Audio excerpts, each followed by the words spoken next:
might as well get into a conversation here. Why not? So in the Meishi, which was the first somewhat significant music project I was in, I played in it with my older brother. So already the passive aggressiveness is like high. And then we've got Brad Breek on the drums, who from the beginning, and Ezra, I lived with Ezra when I was in high school. Like, he was my roommate. So like, we were teenagers that lived together.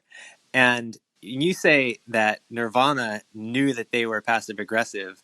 I think that was just the way we interacted with each other. It was like, couldn't be direct about anything. Always trying to make people feel bad for some.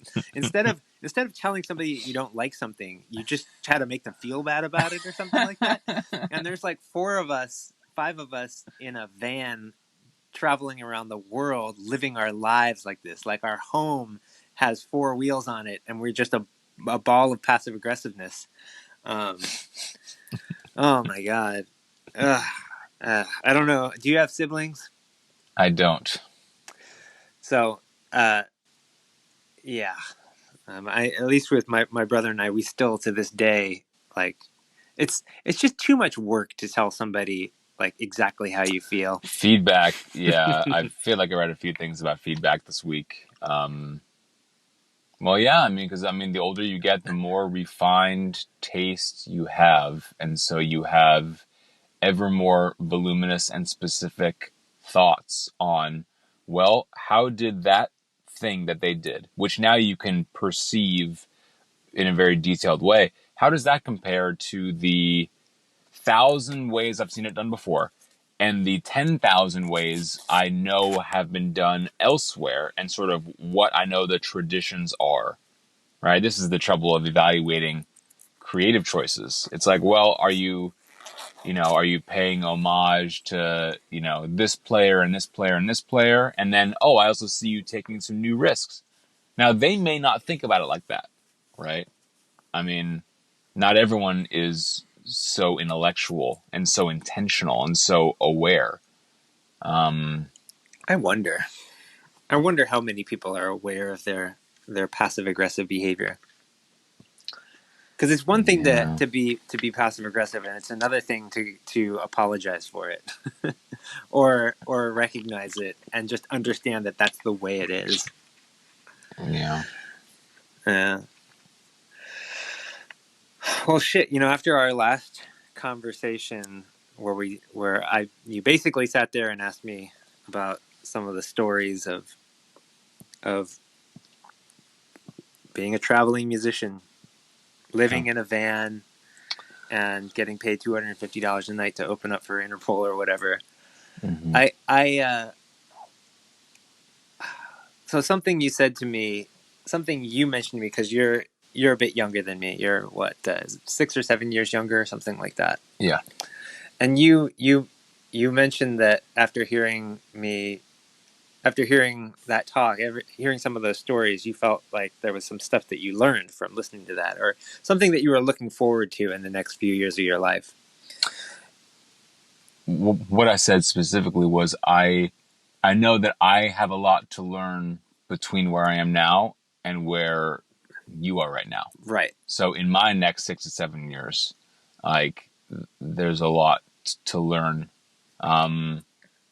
But I can almost maybe like grasp that duration of time and think about, okay, how do I want to approach that? What do I still need to learn?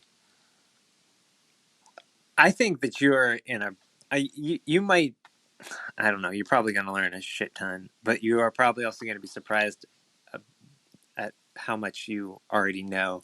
I think that for me, I pretty much quit touring and playing music. I didn't know it at the time, but I was probably about 29 years old when I went on the last tour that I would ever go on. And a part of the thing that made that such a slow realization was because I didn't just quit and then move on to the next thing. I kind of, it ended because I had a drug and alcohol problem, and I needed to fix that. I needed to, as if it's something that you just kind of flip a switch and it's fixed. I needed to fix that and then get back out there and do what I thought I was good at. And I lost so much time fighting with myself to try to make that happen, instead of just focusing on the thing that really needed to happen, which was to get clean and sober, and to learn that that's not something that can be fixed overnight, that takes a lifetime. That's the rest of your life is in recovery if you're an alcoholic. And the reason that in 12-step programs, the reason that we always say that once you're a recovering alcoholic or addict, you're always in recovery, it's because you're always not that far away from relapsing. I mean, it would be pretty easy to relapse. They could just walk to the liquor store, And I think that no matter, as long as that danger is there, like I will always be in recovery. I will always need to think of myself that way,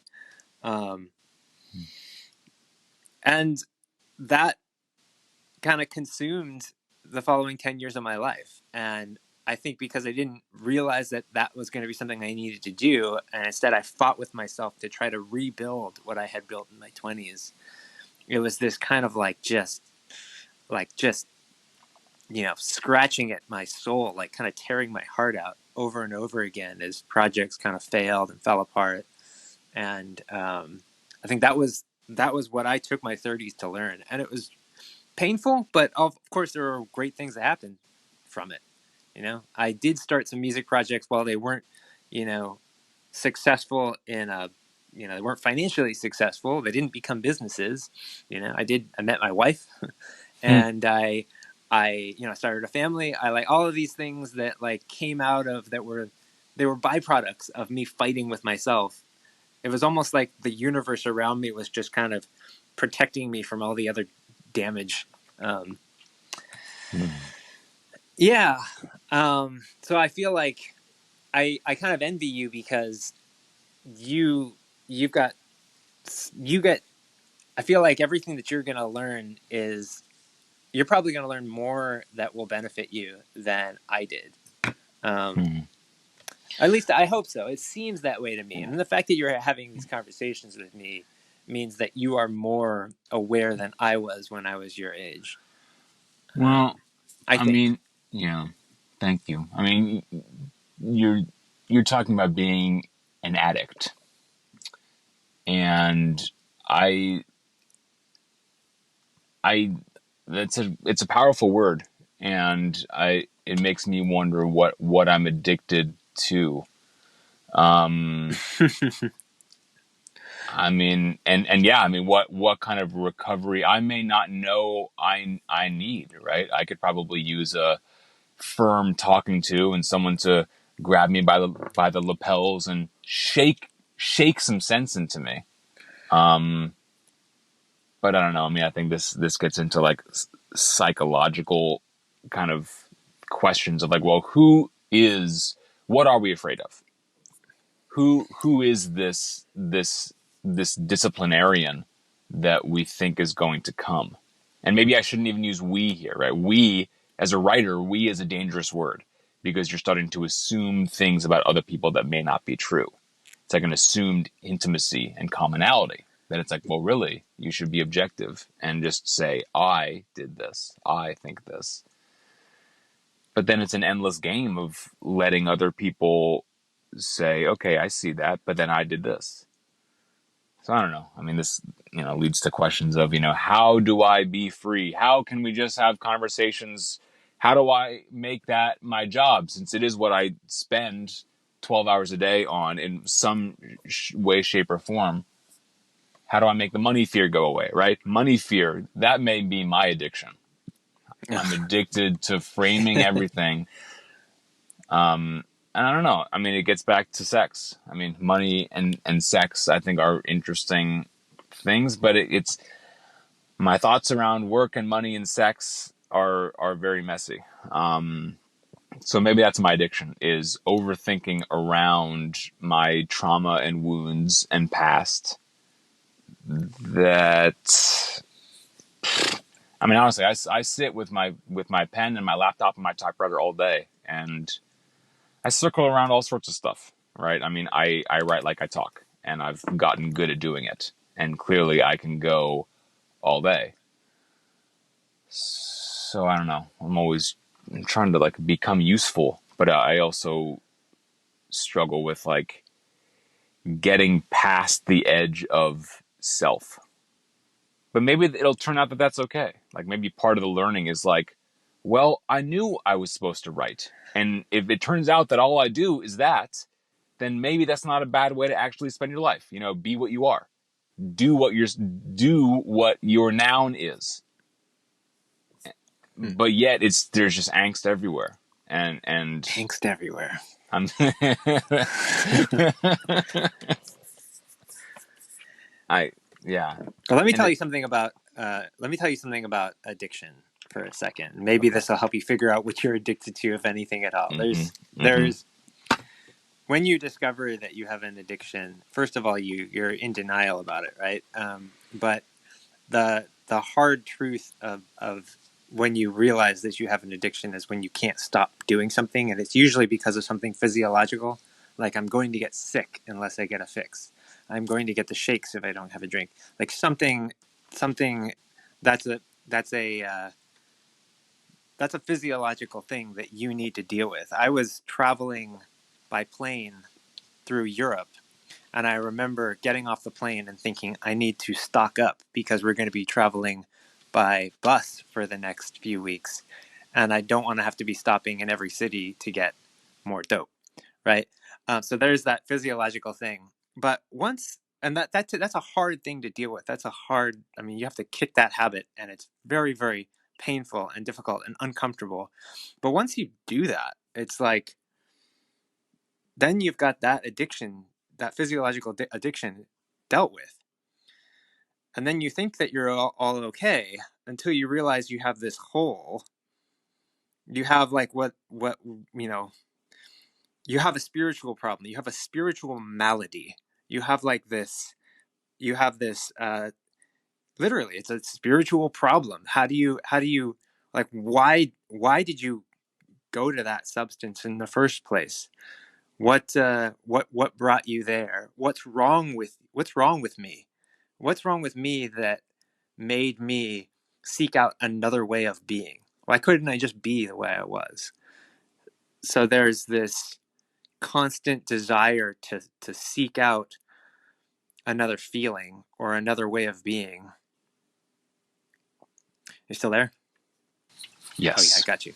It's like this, and that's a constant thing. How do I get to the next place? I could be in the most beautiful, sunny, paradise-like location, and my mind would be thinking, okay, how do I get to the next thing? How do I get, and it's like, chasing a high or whatever. I'm not even talking about a substance. I'm just talking about Mm. like being in one place and thinking about the next place that you've got to be. And Mm. so often it has to do with an emotion, right? I want to be in that next emotion. I don't like this emotion that I have. I want the other Want the one. next one. I want the next one. I want, Mm. yeah, all right, and I need to get there. And the easiest way to do it Mm. is to flip a switch on your body, right? Which is to just pop some Yeah. pills or shoot something or drink or whatever. That's the easiest thing to do. But, and I remember thinking when I got sober that physiological addiction was going to be the hardest thing to kick. And it was hard, but it was nothing compared to the thing that was left over with me when I realized that I actually had to learn to be comfortable with myself and like how learn how to just be able to sit there and enjoy the moment, and also do that while also knowing that I'm kind of the king of enjoying the moment. I kind of indulge myself constantly, but indulging yourself constantly is not the same thing as being able to sit and enjoy the moment. And something I've noticed about you is that you you seem to be conscious of this, and you make time to do these things. Like even today, when you said I need to go outside and be with nature or something, or I think you said you need to see the sunset or whatever it is that you said that you needed to do. I thought, man, that is kind of that for me would be something I have to force upon myself. I mean, I even did that today. I went outside and saw the sunset, and the entire time while I was there, I was thinking of another place I had to be. And and I need to, and in the program, and this is where people get critical of Alcoholics Anonymous or Narcotics Anonymous, is because we as a group there's no real teachers in AA. We're just a bunch of drunks, right? We get together and talk about how we did it, and maybe that'll help people get sober. But what we do is we tell people that if you can't shake that feeling of not being able to sit with yourself, you kind of need to learn to pray. You need to learn to seek out something else, and it needs to be a spiritual remedy. It needs to be, and like a lot of people do it with God or Jesus or whatever the hell they need to fill that hole.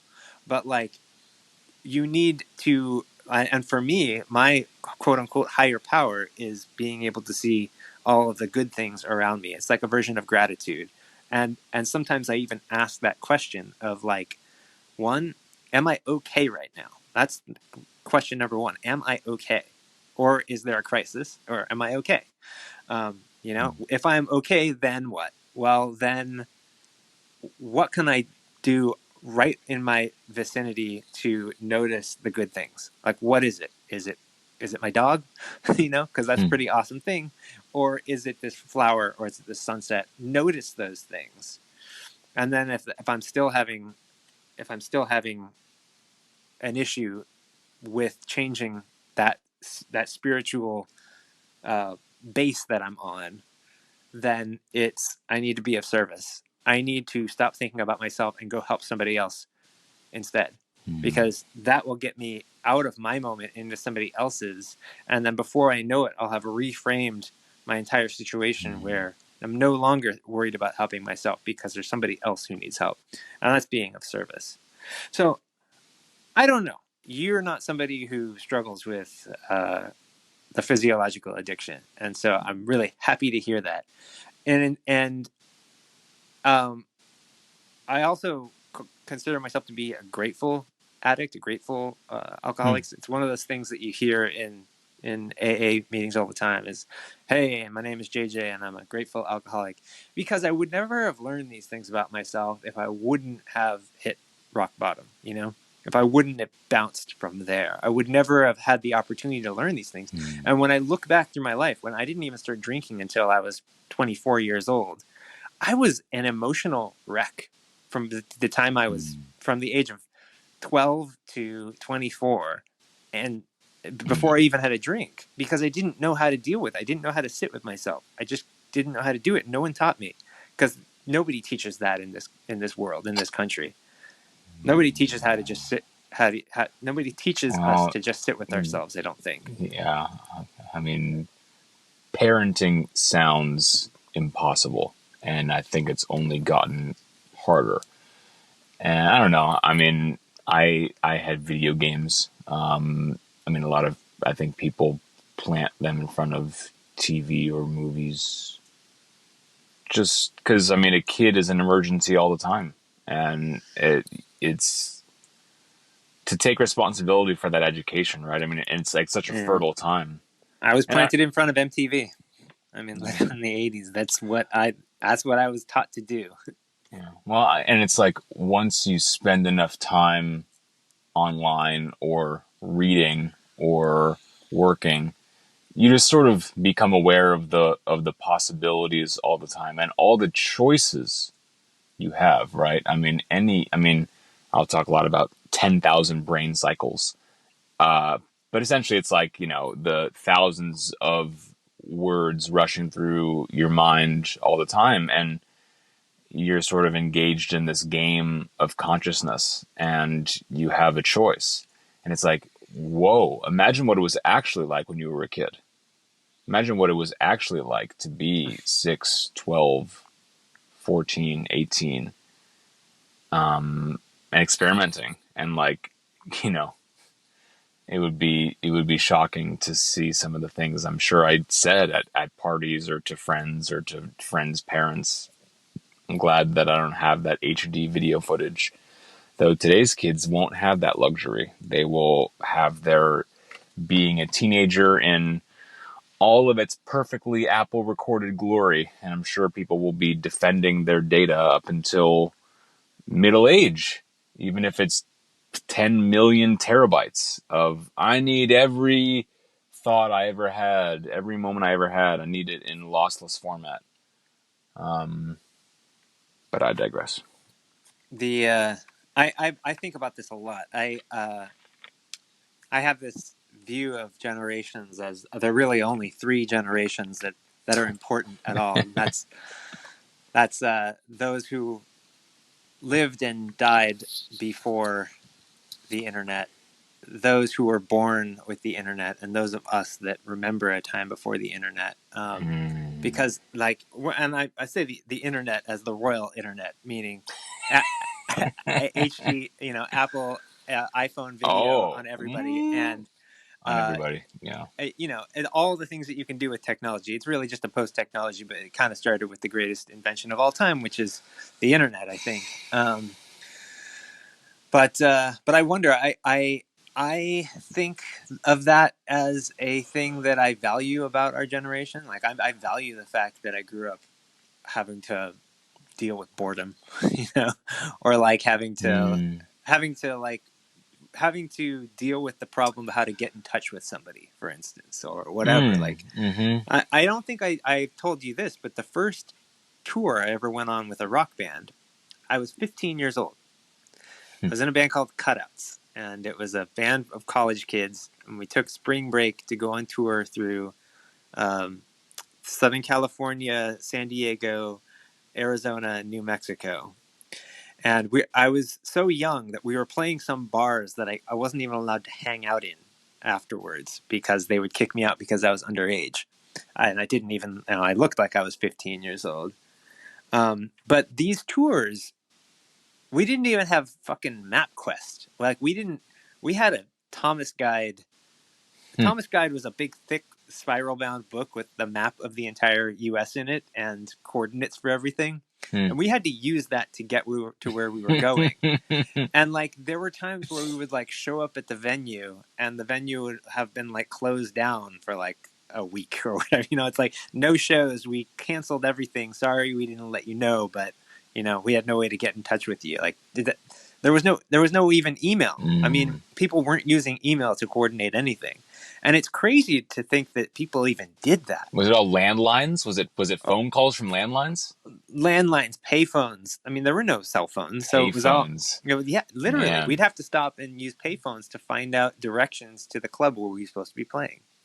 And like the thing is I talk about this, and I feel like I'm talking about like an old movie or something. Like I feel like I'm talking about like the 1960s. No, this is the 90s. I was a teenager, and we had to do this.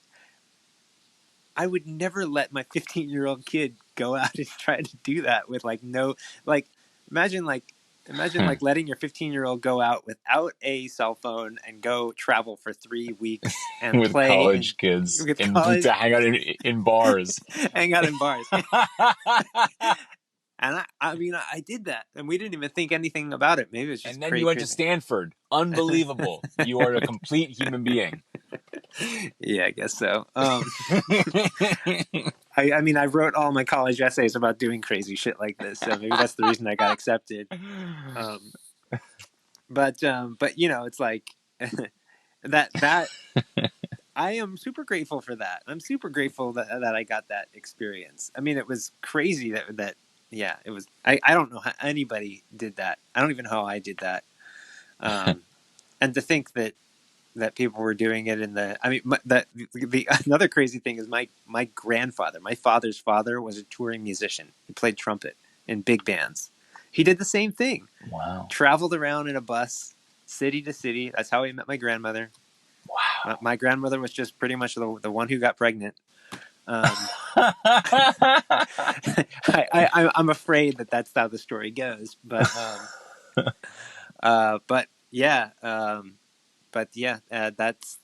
that's kind of crazy. That's the generation that I was from. I'm a person who remembers what life was like and can tell those stories, and yet now I have to be as much of an expert in it as anybody who was born into this world. My niece was 7 years old when she got her first iPhone, and like, oh god, that hurts my brain to think about. It hurts my brain today. She may have been 8, but she was really young, and she wanted an iPhone, and her parents got her one.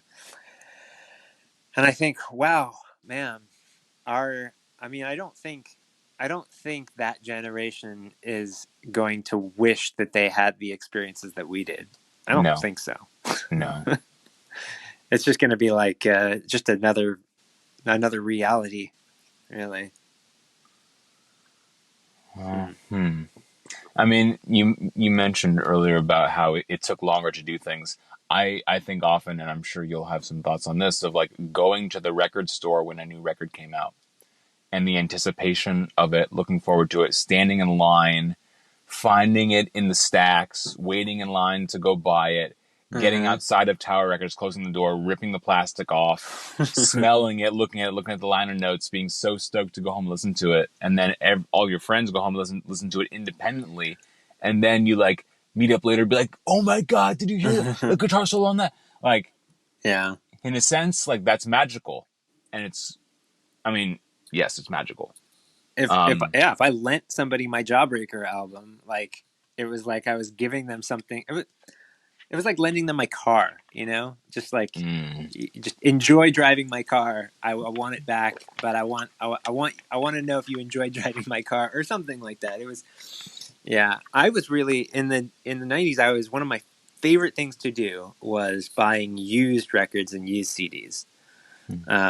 I would go to um, Amoeba didn't exist in LA yet, so there was no Amoeba Records, but there are a few used CD stores, and I was always short on cash, but I wanted as much music as possible, so I bought everything used. And there are a few records where they would let you listen to the CDs before you bought them if they were used because they're already open. mm-hmm. So I spent thousands of hours in used Wow, CD stores that's listening to cool. stuff. And I remember listening to something in the store going, I don't love it, but you know what?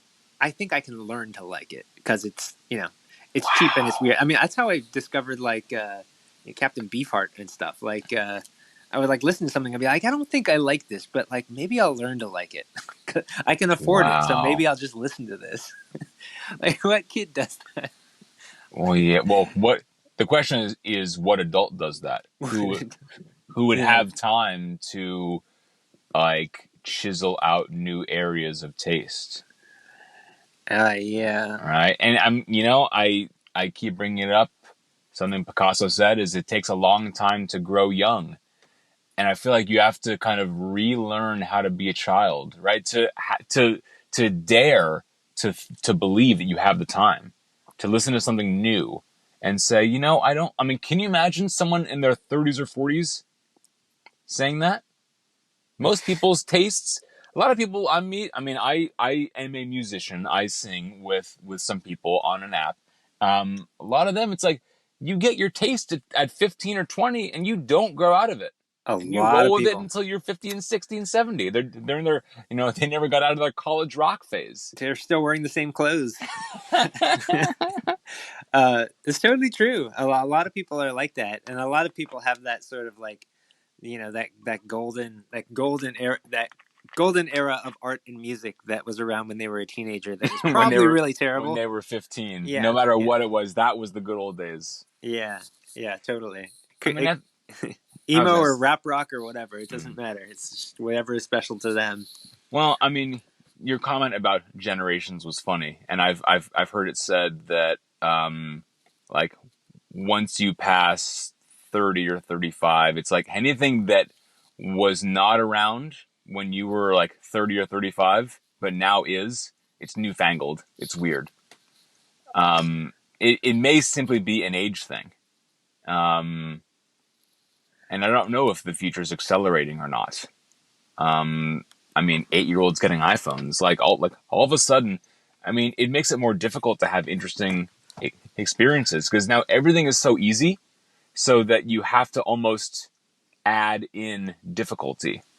And I guess the only difficulty now is like feelings of alienation and like not enough closeness with people. I think that and maybe you are old enough to feel this way too, but I remember feeling like a lot of distrust for new things because I mean, just speaking of material things, like through the 80s and 90s, so much became mass produced that like something that was new or something being sold to you as new and high tech and better than before so often was a disappointment because it was something that was just produced on an assembly line and made with cheaper materials or something like that. So oftentimes Mm. these new things wouldn't be that great, and we'd often pine for the way things used to be made or whatever. You know, as a guitarist, I only wanted old guitar amps made of the oldest technology because I knew they would work and sound the best or whatever. And I think that maybe kids these days, that was a good line, kids these days, Mm-hmm. maybe kids these days are more accepting of the newfangled than we were because, you know, for me, what was the first social media that really made waves? Was it Friendster? Was it MySpace? Some one of those? Maybe it was. Maybe there's an even earlier version like AOL chat rooms. I would Like say I would say AOL Instant Messenger. AOL chat rooms. Okay, so that was a newfangled thing that, I mean, it was kind of a waste of time. I mean, I'm glad I played around with it, Oh, I don't but know about that. well, I mean, I'm glad I played around with it, but like it was not something that really added too much to my life. Like internet technology that is newfangled. I think that I'm more interested in trying new things now. When I heard about Clubhouse, I was like, well, let's try it. When I Mm-hmm. hear about, It you is know, like AIM.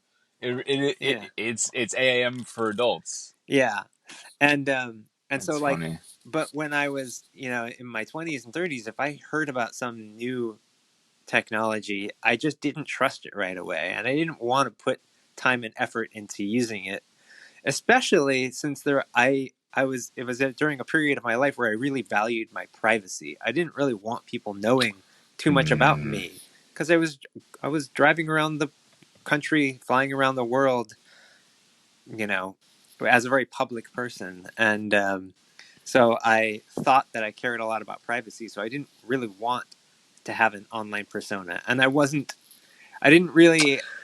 You know what? I did not expect social media to become such a hugely valuable thing when it comes to social capital. I didn't really see that coming, and I'm kind of an idiot for not seeing that. Um, Well, I mean, in a se- in a sense, your digital virtual presence is the number one thing, and that you actually go on tour to feed that presence. Now, the layer on top of that is the people who get an IRL experience of it, right? But now it's like like the virtual, it's like you serve the distant audience first. And so hmm.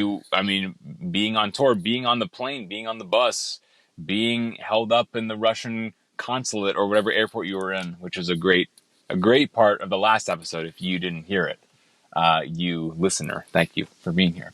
Um, you, the whole point is publicity, and It's you're true. you don't get, I mean, privacy is something you need to get in your spiritual practice I when you think you're leave right. your phone in the hotel room and go sit on a bench and be a stranger, right? Yeah. Like, but you need to control, like you need to like not complain that you don't get enough private time, or that being a public person is so hard. It's like, build in the hour, build in the No, 5 hours. it Like, makes sense now. Yeah, yeah, it because when totally you're makes sense now. on, when you're talking, it's, like right now, it's like, this is a different voice I would use. Though it's not that different, right? Because I've spent, I mean, when you write both privately and publicly, you get very fast, especially when it's like, I'll like write in private over here and then in public over here. It's like, I'm so used to like doing both at once, and this is Mm. something I think I don't relate to musicians or other artists, because for me, writing, it's with me every second of the day, and I can be decisive of I'm going to do it or not. With music, it's Mm. different, right? You can't play a piano sporadically 12 hours a day, second by second. You have to find the 3 or 4 or 5 hours to go do it and find the place to do it. whereas I can do mine quietly, and it's much more about the mindset and what's happening between my ears. And I can be, when I'm in a coffee shop or I'm in someone's house, it's like, it doesn't seem like I'm doing anything, but I have a world in my head that is extremely loud and boisterous and fireworks and crazy and a war. There's a world war going on in my head all the time. Yeah. And but I know how to treat it like my job. And it's not the most important thing in the world. Even if to me my work is everything, which it is. I know how to like close the lid and like look up and smile and, oh, someone baked blueberry muffins. Well, yeah, I think I can take a minute and sit and enjoy this. Oh, there's tea with milk too. Oh, good. Yes. Yes.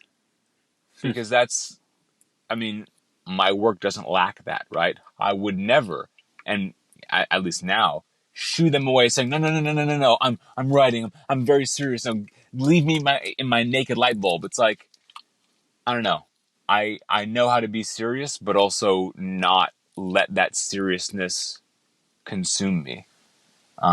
Maybe some people are addicted to seriousness. I may have Mm. kicked the habit by learning how few people really care. I mean, that's an amazing thing about getting older is you realize no one was thinking about you but you. And there was all this angst and I mean, like you said, you fighting yourself. And everyone has to come out of that in their own way. Everyone has to walk away from the fight and realize, you know what? No one else is here. No one I else is here. I think you're right. I don't think I've really learned how to do that yet, honestly. I think I believed that I knew how to do that in my 20s, and now I'm in my 40s and I think like I don't really know how to do that. Like it's very very important to not worry about what that one person thinks unless you love that person and they love you. Like it's oftentimes it's very hard for me to do things because I'm second guessing myself all the time. Um, Even if whatever I'm doing is only intended for me, for some reason, Mm-hmm. I am that one person. Oh, yeah. But it's I don't know. You hear people all the time say that like you shouldn't be worried about what trolls say on the internet, right? That's Mm. the classic thing. Is like, oh yeah, I'm afraid of posting this on the internet because someone that I don't know with an anonymous account on Twitter or YouTube is gonna tell me it sucks. And it's like, okay, well that's not really a problem. I'm more worried about the people that I do know and I do respect. Mm. And I'm like, and it's not that I'm worried about them saying they don't like something that I do. I really want to make something that they do like. I do. I I want to make things that the world likes, and I know that I probably already do that, and it doesn't mean I need to. It doesn't. I'm not trying to entertain a. Yeah, yeah. I don't know. I don't think I've learned to do that yet. I mean, I wish you did more, right? I mean, I wish Yeah. I mean, I put out more stuff, I think, than can be read. But you know what? I also overestimate the burden I put on people who follow me online. You put I out more think, stuff more stuff that then can be read. I can't read all the stuff that you put out, yeah, unfortunately. that's usually the point. And it's like, I sort of wish that, like, you and others that I love are that way as well. Because then it's like, okay, like, I like to see that they're productive and that they're dialed in, right? Like, there's no question that I'm obsessed, right? I might not make money, but there's no question that I am so alive and engaged in whatever my mind is locked onto, and I've put my whole self into it. And I just keep knowing that that's always the way. Because even if whether you're successful or not, you're going to have to keep doing that, right? So no matter what, you need to be obsessed. So if you take care of that, the rest will take care of itself. But I also like when someone is like cranking so much that I can't keep up, right? It's like, damn. And they just like provide this like constant river that's always there. And it's like, well, glad they're doing their thing, right? Like there's one creator I follow on Patreon who's like, well, yep, she's living a full, whole creative life alongside me. And that ends up being the beautiful thing is like, I'm living my life that can't be kept up with because it's so not heavy duty, but so lossless. And like I could translate every single word of every thought in my head all day. I could do it for 12 hours. You can have my reality. You want my reality? Here it is. You know what makes me happy is seeing it pop up, smiling, knowing I could click and archiving it and keeping doing my thing. And honestly, that is as close to community and brotherhood and solidarity as I think that we will ever get. Very much like birds or dolphins flying and moving in formation together. It's like, I don't need to listen to your output, but I see that it's there, and that's all. That's what I needed. That's the message I needed, that you're there. Because I'm consumed in my own. And as a team, we also need me consumed in my own, right? Scottie Pippen can't be in awe of Michael Jordan on the court, even if it's the best show on earth. It's like, I gotta do me. We'll watch it later. But right now, I need to keep looking forward. Do you have any other collaborations besides this one right now that you're working on? My immediate answer is no. You don't need to. It's not a No. requirement. Right. Sometimes I feel Yeah. like this is something I don't know. I don't know about this, but I do the work I'm most proud of when I'm collaborating with other people. Mm-hmm. And sometimes I feel like, oh, well, that's just an easy way for me to not have to accept full responsibility for what I'm doing. You know? Like sometimes I have that thought, like, is that true? Is that what I'm really doing? Is I'm really hiding behind a collaboration and not, can I actually own this 100% myself, or is it just much easier with another person? The truth is I really feed off other people's energy. If this podcast was just me monologuing, I don't think I'd be as into it. Right. And when it comes to making music, I really, when somebody says, "Oh my God, I love this chord change right here," then I'm like, "Yes, I'll do it again," or whatever it is. Like, I love that. I love that exchange, that conversation, and yeah, that's something I kind of deal with because whenever I sit down to work on something of my own, it is really, really hard to do it because I'm too hard on myself. I don't know who I'm making it for, even though I know that I'm just making it for me. I don't know who that is. Which version of me? Yeah. Do you feel like your taste or your self-talk changes every day? You man. Yes, it does. My art is mainly music, and this, whatever you call this, talking, podcasting.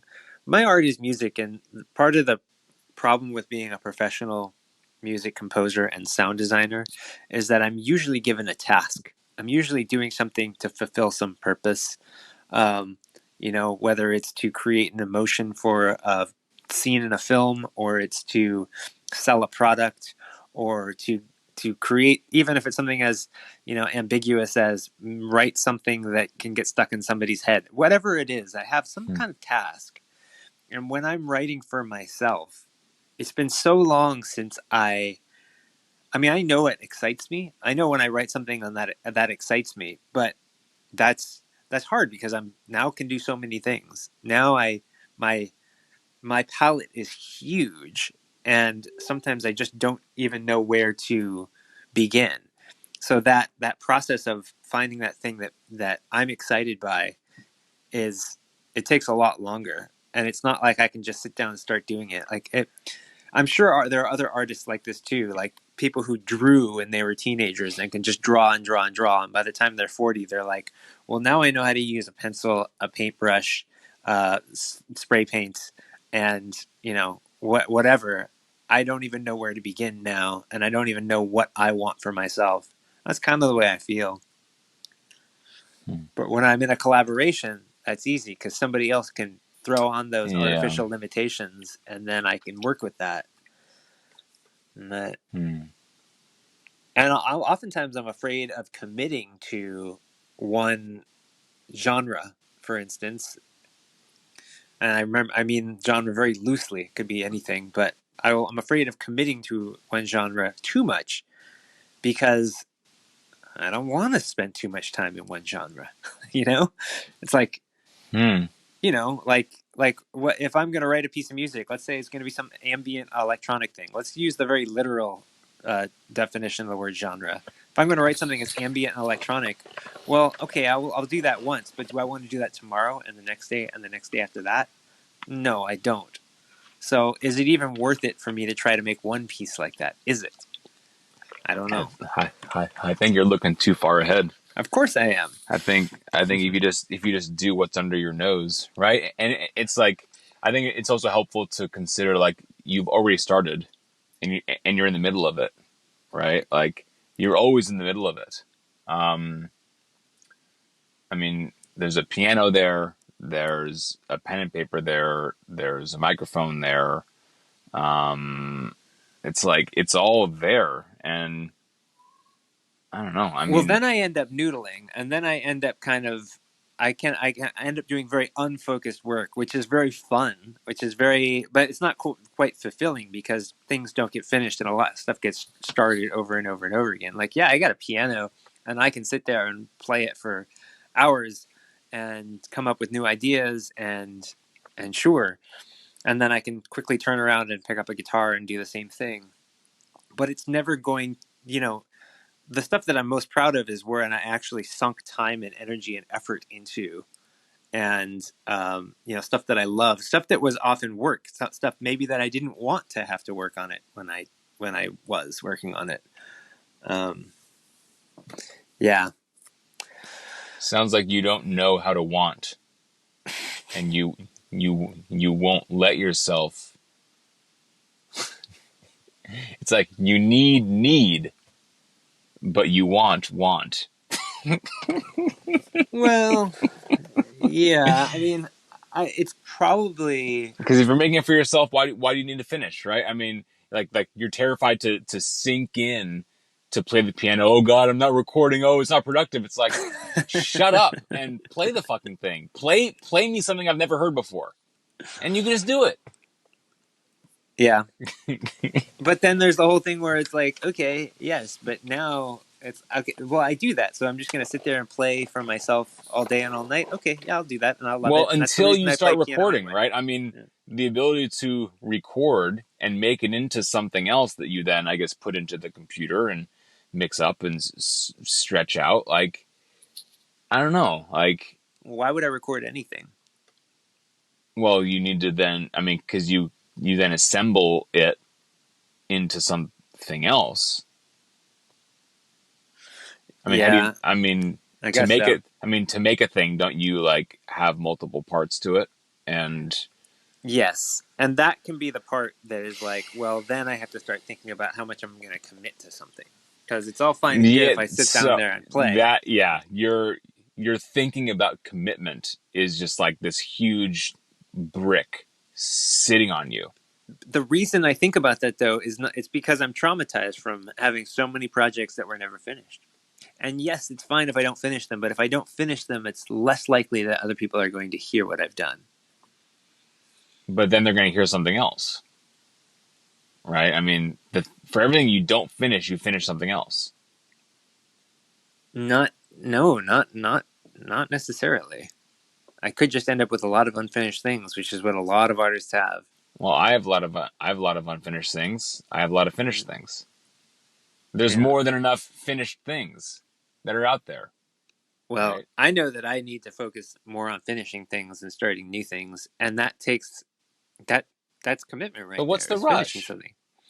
There's no rush. I guess the rush is like when I'm thinking about wanting to put myself out there, where I can sit and I can uh, you know, I don't actually publish very much music. Not really. I mean, I have an So album coming out this summer, but like I I don't actually. I mean, I used to publish so much. Every single day, I was, I was, every single day I was publishing something for a while, and I don't do that anymore because I don't finish enough things. And what does it mean to finish something? Well, it means to get something to a point where I want to share it. That's all it is. And that's harder to do as I get older, I guess. Probably because I'm more picky about what I'm sharing. Well, I wonder if you can reduce the time from inspiration to shared. That I think is probably the answer, or to reduce, or to get to the finished state way before I think that I need to. Like not to be able to be happy with something that is finished in a short period of time. I think is Yeah, that I mean, like give yourself permission to share something that's 15 seconds. Right? I would love to hear you work on something for 15 minutes or 30 minutes, Mm-hmm. and it turns out to be 12 seconds, and I can press play on it. I would love that. I would love that rather than I'm gonna wait months and months for you to nail this perfect 3 minute 23 Oh second man. thing, Well, and then it's I'm the right king of writing 30-second pieces of music. That's for sure. That's 30 second. 30 seconds. I mean, because a lot of what I do is TV Dude, ads. give So me 30 a seconds is freaking sound library of 30 seconds. Let me oh play man. them all. The early Meishi records, there were a lot of 10, 15, and 30-second songs on them. No, it's true. I mean, Really? that's a good way of thinking about it. Is like, well, I mean, that's kind of my format. One of the reasons I think that it is hard for me to like finish anything longer than that is because I'm so used to writing very short form. But no, it's not about the length of the the the content. It's about, I mean, because I could write something that's 10 minutes long and it only takes me a couple hours. I could do that actually. It'd be an improv thing, but it's about letting myself finish something that I put less work into and Yeah. going, actually, it's still awesome. It's one of the reasons that these podcasts are so great. It's because the only time I'm going to put into this is the actual conversation with you, the whatever happens in the post production, throwing it into, putting an image on it, and then listening to it again in the end, and that's it. And then, sharing it with the world. But I'm not going over every single section of this and saying, oh, let's chop this out. Let's put some music in here. Yeah. Let's add a little, silence, whatever. So it's like I need to figure out the casual podcast form of music expression. Yeah, and just like surprise yourself. I mean, treat yourself like your reader, right? Like you should be nicer to yourself as a reader, as a listener. Like I sense that you're still being mean to yourself and you're like withholding, like you're not being generous. Like it sounds like making art is like a war for you and a struggle and an Yeah. argument. And I can't believe I'm saying this because this was my fucking life. This was my entire mind was this. Well, you're being of service. You're sharing experience. No, I know. It's what we all deal with, I think. It's what we all deal with. And it's part of my addiction, to like bookend this kind of conversation. It's like part of the reason that I was turned to drugs and alcohol is because I wanted to change something about myself. And when I'm making something, I've always wanted to be something different. It's one of the reasons that my old podcast, Keyword Crypto, kind of I had to stop doing it because I wanted to keep developing, and the co-host wanted things to stay the same, and I was just not satisfied with that as an artist. I always wanted to keep growing and changing. Well, yeah, you were probably in the wrong venue then. You were operating like how you should operate alone when you're in a collaboration. Yeah, totally. And you're the Whereas, type of collaborator that seems to be into all of the any idea for change you're open to, at least so far. and and I mean, I handle a lot of my inner war in my own work, right? I am pretty nasty. and if anyone, I mean, I don't really let anybody like read a lot of my stuff because I don't even really like reading it because I mean, even like this morning, it was like, fuck, that was like painful and not fun and like really hard and it hurt. To write what you wrote? Yeah, and like exhausting. And it's like this really is like going into the gym and getting your work in and Is it pushing yourself to the limit. is it because every single word was hard to get out, or because they were painful things that you were writing? It's not that it was hard to get out, but it's like very intense stuff that I say and that I think about. It's not fun. I mean, it feels good. It's a relief, but it's really intense. And so it's like I sort of like solve a lot of that just like in my own work and my own art and my own privacy, because if I tried to like take out those thoughts I have and like go to like go to a bar and like try to go like talk to women or like, you know, it's bad. It's bad. And it's like some people like live that out, right? I Yeah. mean, I think I've got a very vast space between my thoughts and my social self-presentation. I'm like very aware of how other people see me and how cameras might see me. Like I'm very primed to be content and to be a persona and a public figure. I very much act like a public figure when you see me. So I very much keep my voice, my inner voice, and my thoughts kind of contained in the work. And it's like, yes, I'm a public figure, and I am a crazy motherfucker that you can go read. And I'm a crazy thing on screen. That's me, and I above the screen am the administrator of it. And I know how to do it. And yeah, you know, I mean, just like an athlete playing in an NBA basketball game, it's like you're just out there working hard and sweating and pushing. And you know, I do my version of that. Um, Yeah. it's physical for sure. I mean, again, from around the clock, from I wake up, I brush my teeth, I stretch, I head into you know, writing, and then making food, and then like more writing and stuff. And it's like it's gone all the way up till 11, 12 p.m. And I was recording music before this, and now here I'm doing this. It's like truly a 15-hour day. There's breaks built in, but it's very much not like I'm gonna go to work at 9 and leave at 5 and then I don't do any work. It's like I'm always working, but I'm always playing because I have not given in to do your passion on the side. And I've had to Yeah. give up every minute of my life to hold on to that and to keep believing in it, right? Because I mean, it's such an inside game of overcoming imposter syndrome, I guess, of like, do I deserve to be here? Do I get to do this? It's not fun. There's no fun way to do it. There's not much sitting in the park and saying, "Oh, how lovely." Hmm. It is the central organizing force of your identity and your life, down to to putting on your sock and every breath you take. And frankly, it has to be that hard. It has to cost everything in order to really be an original and independent. Um, and yeah, I mean, I think some younger people are like shocked at the cost. Would you? I mean, I now it's the end of the day.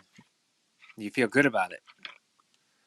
Feel really good about it. Today was a really good one. A lot seemed to happen today, um, and a lot got down today. A lot got made today. A lot happened today in the world of what I do, and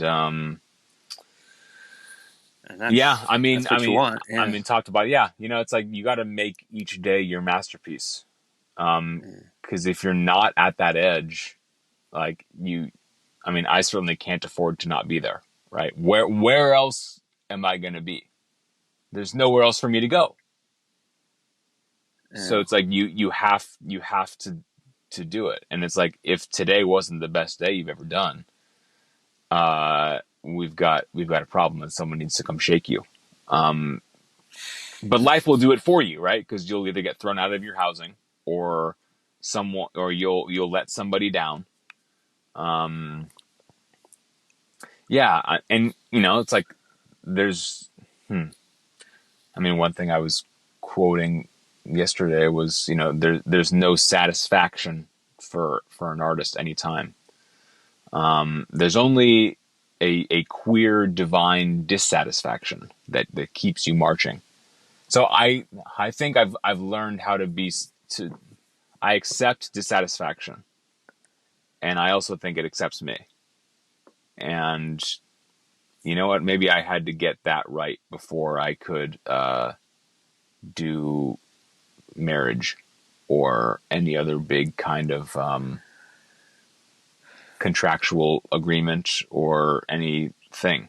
It's like I had to learn how to be alone and learn how to be in my day. And nobody fucking cares what I do. I'm nobody's priority. And that's hard to live with. Well, that's a pretty important thing to learn, and it's something that I definitely did not learn ever. At least, no, I learned it after